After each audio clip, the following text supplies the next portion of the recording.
السلام علیکم ورحمۃ اللہ وبرکاتہ۔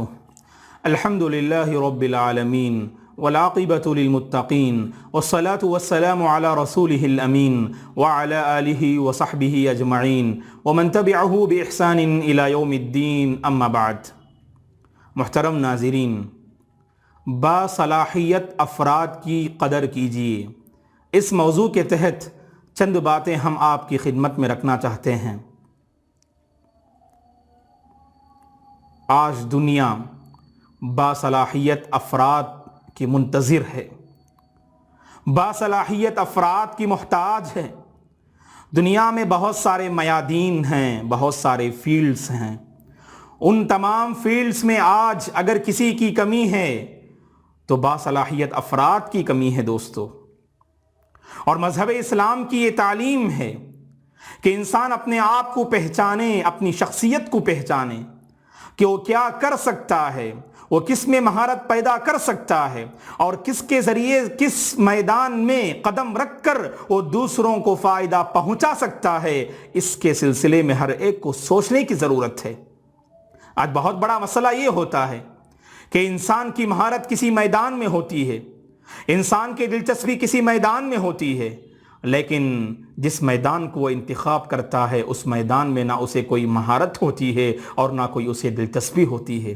نتیجتاً اس میدان میں قدم رکھنے کے بعد اس میدان کا جو حق ادا کرنا چاہیے وہ حق ادا کرنے میں وہ ناکام نظر آتا ہے۔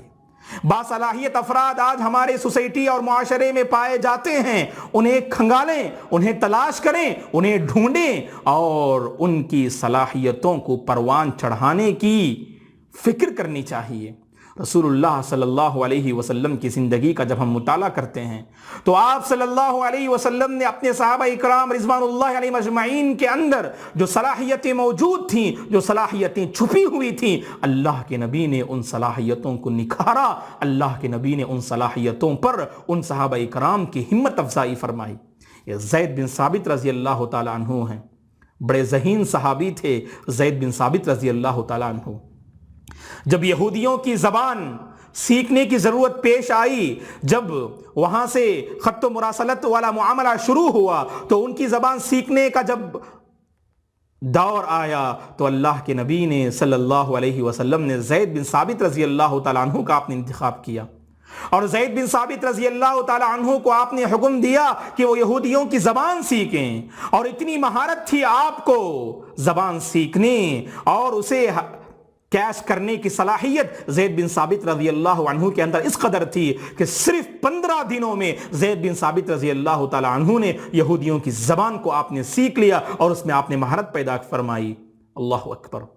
اور یہ ابن مسعود رضی اللہ تعالیٰ عنہ ہیں جنہیں قرآن پڑھنے کی ایک مہارت اللہ تبارک و تعالیٰ نے آپ کو عطا فرمائی تھی، اور اللہ کے نبی نے خوشخبری سنائی ہے دوستو، قرآن مجید میں مہارت پیدا کرنے والا، اسے اچھے انداز سے پڑھنے والا اور اس کے علوم اور فنون سے واقفیت رکھنے والا، قرآن مجید کی تفاسیر سے واقفیت اور اس کی گہرائی تک جانے والا، الماہر بالقرآن مع السفرۃ الکرام البررہ، ایسے بندے کا شمار تو فرشتوں کے ساتھ ہوگا۔ یہ ابن مسعود رضی اللہ تعالی عنہ ہیں جن کے متعلق اللہ کے نبی فرماتے ہیں اگر کوئی قرآن مجید سننا چاہتا ہے جیسے قرآن مجید کی آیتیں نازل ہوئیں ویسے اگر کوئی قرآن مجید سننا چاہتا ہے تو ابن مسعود کو سنو، ابن مسعود کی تلاوت کو سنو، ابن مسعود کے پڑھنے کو سنو کہ ایسا پڑھتے ہیں جیسے قرآن مجید نازل ہوا۔ اللہ اکبر۔ اور یہی وہ صحابی ہیں کہ جو مکے کی گلیوں میں سب سے پہلے بلند آواز سے قرآن مجید کی تلاوت کرنے والے یہ ابن مسعود رضی اللہ تعالیٰ عنہ ہیں۔ ایک مرتبہ اللہ کے نبی نے ان سے کہا اے ابن مسعود قرآن پڑھیے، تو کہا ابن مسعود رضی اللہ تعالیٰ عنہ نے اللہ کے نبی کیا میں آپ کے سامنے قرآن مجید کی تلاوت کروں حالانکہ آپ پر قرآن کی آیتیں نازل ہوتی ہیں اور نازل کی جاتی ہیں؟ تو اللہ کے نبی نے کہا صلی اللہ علیہ وسلم نے جیسے میں قرآن پڑھتا ہوں ویسے ہی دوسروں سے سننا بھی میں پسند کرتا ہوں۔ تو یہ پڑھنا شروع کیے ابن مسعود رضی اللہ تعالیٰ عنہ۔ جب سورہ نساء کی ایک آیت پر پہنچے فَكَيْفَ إِذَا جِئْنَا مِن كُلِّ أُمَّةٍ بِشَهِيدٍ وَجِئْنَا بِكَ عَلَى هَؤُلَاءِ شَهِيدًا، تو اللہ کے نبی نے کہا کہ بس کیجئے ابن مسعود۔ اور ابن مسعود رضی اللہ تعالیٰ عنہ فرماتے ہیں جب میں نے اللہ کے نبی کو دیکھا تو اللہ کے نبی کی آنکھوں سے آنسو جاری تھے صلی اللہ علیہ وسلم کی آنکھوں سے۔ بڑی پیاری آواز میں پڑھتے تھے ابن مسعود رضی اللہ تعالیٰ عنہ. تو فن قرآن، فن قرات میں ابن مسعود رضی اللہ تعالیٰ عنہ کو مہارت تھی، اور اللہ کے نبی نے ابن مسعود رضی اللہ تعالیٰ عنہ کو ابھارا، اور صحابہ اکرام کو بھی آپ نے کہا کہ اگر قرآن مجید جیسے نازل ہوا اگر ویسے سننا چاہتے ہو تو ابن مسعود کی قرات اور ابن مسعود کی تلاوت کو سنو. اور یہ علی رضی اللہ تعالیٰ عنہ ہیں جو بڑے بہادر صحابی تھے، جو بڑے بہادر صحابی تھے، بچپن ہی سے بڑے بہادر تھے. علی رضی اللہ تعالیٰ عنہ جو اللہ کے نبی کے داماد تھے، فاطمہ رضی اللہ عنہا کے شوہر تھے علی رضی اللہ تعالیٰ عنہ، اور اسلام کے چوتھے خلیفہ تھے. اور علی رضی اللہ تعالیٰ عنہ کی بہادری کہ دیکھیے کیسے ہمت افزائی کرتے ہیں اور کیسے اس میدان میں آپ کو آگے بڑھاتے ہیں. اللہ کے نبی صلی اللہ علیہ وسلم، غزوہ خیبر کا موقع ہوتا ہے، اللہ کے نبی صلی اللہ علیہ وسلم نے غزوہ خیبر کے موقع پر آپ نے جس شخص کے ہاتھوں آپ نے جھنڈا تھمایا وہ یہی علی رضی اللہ تعالیٰ عنہ ہیں. آپ نے خوشخبری بھی سنائی، میں کل ایسے شخص کے ہاتھ جھنڈا تھمانے والا ہوں کہ جو اللہ اور اس کے رسول سے محبت کرتے ہیں، اور وہ بھی اللہ اور اس کے رسول سے محبت کرتے ہیں، اور اللہ اور اس کے رسول بھی اس سے محبت کرتے ہیں. ایسے صحابی تھے علی رضی اللہ تعالیٰ عنہ. بہادری تھی، اللہ کے نبی نے بہادری پر انہیں ابھارا. تو بہت ضرورت ہے دوستو آج باصلاحیت افراد کی. ہر کوئی اپنے آپ کو پہچانے کہ میں کیا کر سکتا ہوں، میرے اندر کیا صلاحیت ہے.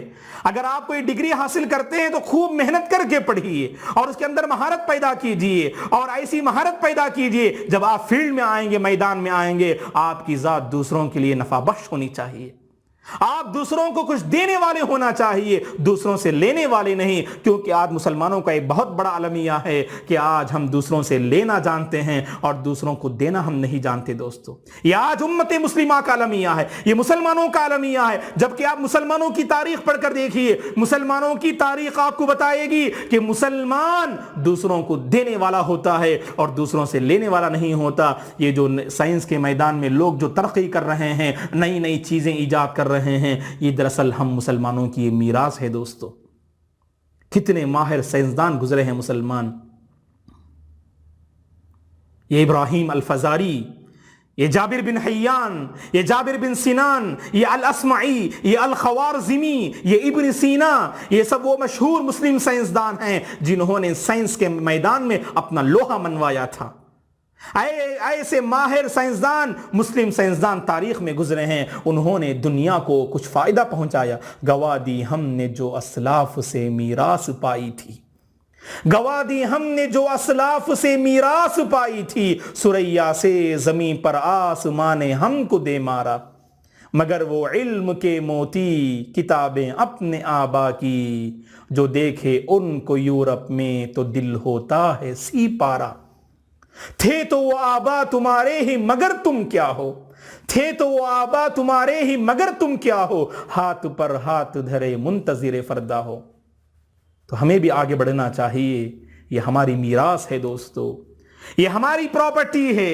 اس میدان میں ہمیں آگے بڑھنا چاہیے. دنیاوی علوم میں بھی آگے بڑھیے. اور اللہ تبارک و تعالیٰ نے دینی علوم کے لیے جن بندوں کا اللہ نے انتخاب فرمایا ہے، یہ علماء، یہ رہبر، یہ دعات، یہ خطبہ، یہ مصلحین، یہ مرشدین، انہیں بھی اپنے آپ کو پہچاننا چاہیے. اگر آپ خطیب ہیں تو ماہر خطیب بننے کی کوشش کیجئے. اگر آپ داعی ہیں تو ماہر داعی بنیے. اگر آپ جو ہے عالم دین ہیں تو شریعت کے علوم پر دسترس ہونی چاہیے. آپ کو شریعت کے علوم اور فنون پر آپ کو مہارت ہونی چاہیے. آج اسی کی ضرورت ہے. اس کے لیے چاہیے کہ مدارس میں پڑھنے والے طلبہ وقت کی قدر کریں، اپنے آپ کو پہچانیں، اپنے آپ کو سنواریں، اپنے آپ کو نکھاریں. کیونکہ آپ امت کی امانت ہیں، آپ اور امت آپ کا انتظار کر رہی ہے کہ آپ آئیں گے میدان میں آ کر انہیں صحیح راستہ بتائیں گے، بدعات و خرافات سے انہیں آگاہ کریں گے، اور صحیح سنت والا راستہ، توحید والا راستہ، جنت والا راستہ، کامیابی والا راستہ آپ انہیں بتائیں گے. یہ قوم والے امید کیے ہوئے ہیں، یہ امید رکھے ہوئے ہیں آپ سے معزز طلبہ. لہذا آپ مدارس کی جو زندگی ہے، انہیں ان مدارس کی زندگی کی آپ قدر کیا کیجئے. اسی طرح کالج میں پڑھنے والے طلبہ سے میری گزارش ہے، عموماً یہ ہمارے پاس ماحول ہے، جب بھی کالج میں داخلہ ہوتا ہے تو یہ سمجھتے ہیں کہ بس اب وقت گزارنا ہے، ہمیں کوئی جو ہے بڑا بننا نہیں ہے، ہمیں کوئی جو ہے علم حاصل کرنا نہیں ہے، بس ٹائم پاس کے لیے، اور اللہ ہدایت دے۔ بعض شباب تو ایسے ہوتے ہیں، بعض نوجوان تو ایسے ہوتے ہیں، کالج کے میدان میں قدم رکھا تو وہاں سے جنسی بے راہ روی شروع ہو جاتی ہے، غلط تعلقات کا سلسلہ شروع ہو جاتا ہے، نوجوان لڑکیوں سے تعلقات کا ایک لامتناہی سلسلہ شروع ہو جاتا ہے۔ دوستو یاد رکھیں، اگر آپ نے کالج کے میدان میں قدم رکھا ہے تو جو ڈگریاں آپ حاصل کر رہے ہیں اس میں آپ خوب محنت کیجئے، دوسروں سے فوقیت پائیے آپ، تاکہ کل کے دن اگر آپ کے ذمے اگر عہدے دیے جائیں، اگر کرسی اگر آپ کے حق میں اگر کر دی جائے، اس کرسی کے آپ مستحق ہوں، دوستو اس عہدے کے آپ مستحق ہوں آپ۔ اور اسی طرح میری گزارش ہے معاشرے کے مالدار احباب سے کہ بعض غریب بچے ہوتے ہیں جو آگے اپنا تعلیمی سفر باقی نہیں رکھ سکتے ہیں، معاشی حالت ساتھ نہیں دیتی ہے، تو ایسے مالدار لوگوں کو چاہیے کہ وہ غریب طلبہ جن کے اندر صلاحیتیں ہیں، جو آگے بڑھ سکتے ہیں، جو امت کے حق میں فائدہ مند ہو سکتے ہیں، جن کے علم سے، جن کی صلاحیتوں سے امت فائدہ اٹھا سکتی ہے، ایسے طلبہ کا آپ انتخاب کریں، انہیں آگے بڑھائیں علم کے میدان میں، اور انہیں جو ہے ان کی ہمت افزائی کریں۔ اسی طرح سے معاشرے کے ذی شعور اور اسی طرح سے تجربے کار اور بزرگ احباب ہوتے ہیں جن کے پاس اچھی رائے ہوتی ہے، اچھے مشورے ہوتے ہیں، ہمارے اپنے نوجوانوں کی آپ رہنمائی کیا کریں، ہمارے اپنے نوجوانوں کی آپ گائیڈ کیا کریں۔ اگر آپ جانتے ہیں کہ آپ کی سوسائٹی کا فلاں بندہ یا فلاں طالب علم فلاں میدان کا اس نے انتخاب کیا ہے، اس میدان کے بارے میں آپ جانتے ہیں کہ کس طرح اس میدان میں وہ مہارت پیدا کر سکتا ہے، آپ اس کی رہنمائی کیجئے، اپنی عقل کے ذریعے، اپنے مشورے کے ذریعے، اپنے تجربے کے ذریعے، اپنی قیمتی نصیحتوں کے ذریعے آپ ان کی رہنمائی کیجئے، گویا کہ یہ بھی آپ کی جانب سے ایک بہت بڑا تعاون ہوگا، ایک بہت بڑی جو ہے مدد ہوگی۔ جہاں مالدار احباب اپنا مالی تعاون پیش کریں گے، وہیں پر معاشرے کے تجربے کار اور ذمہ دار اور بزرگ احباب اپنے تجربے اور اپنی قیمتی مشورے اور اپنی قیمتی نصیحتوں سے ہمارے اپنے نوجوانوں کو مالا مال کریں گے۔ ضرورت اس بات کی ہے کہ ہر میدان میں آج باصلاحیت افراد کی ضرورت ہے، لہذا صالحیت کے ساتھ ساتھ دینداری کے ساتھ ساتھ صلاحیت پیدا کریں۔ اگر آپ ڈاکٹر ہیں تو ایک ماہر ڈاکٹر بننے کی کوشش کریں، اگر انجینئر ہیں تو ماہر انجینئر بننے کی کوشش کریں۔ جس کسی میدان سے آپ کا تعلق ہو، اس میدان میں اپنا دسترس اور اپنی مہارت پیدا کریں اور اس میدان کی آپ قدر کریں۔ دعا ہے کہ اللہ تبارک و تعالی ہم میں سے ہر ایک کو معاشرے کے جو باصلاحیت افراد ہیں ان کی قدر کرنے کی توفیق عطا فرمائے، مسلمانوں کی تاریخ کا مطالعہ کرنے کی ہمیں توفیق عطا فرمائے، اور ہر میدان میں آگے بڑھنے اور دوسروں کے حق میں نفع بخش ثابت ہونے کی اللہ تعالی ہمیں سے ہر ایک کو توفیق عطا فرمائے۔ آمین۔ جزاکم اللہ خیرا، والسلام علیکم ورحمۃ اللہ وبرکاتہ۔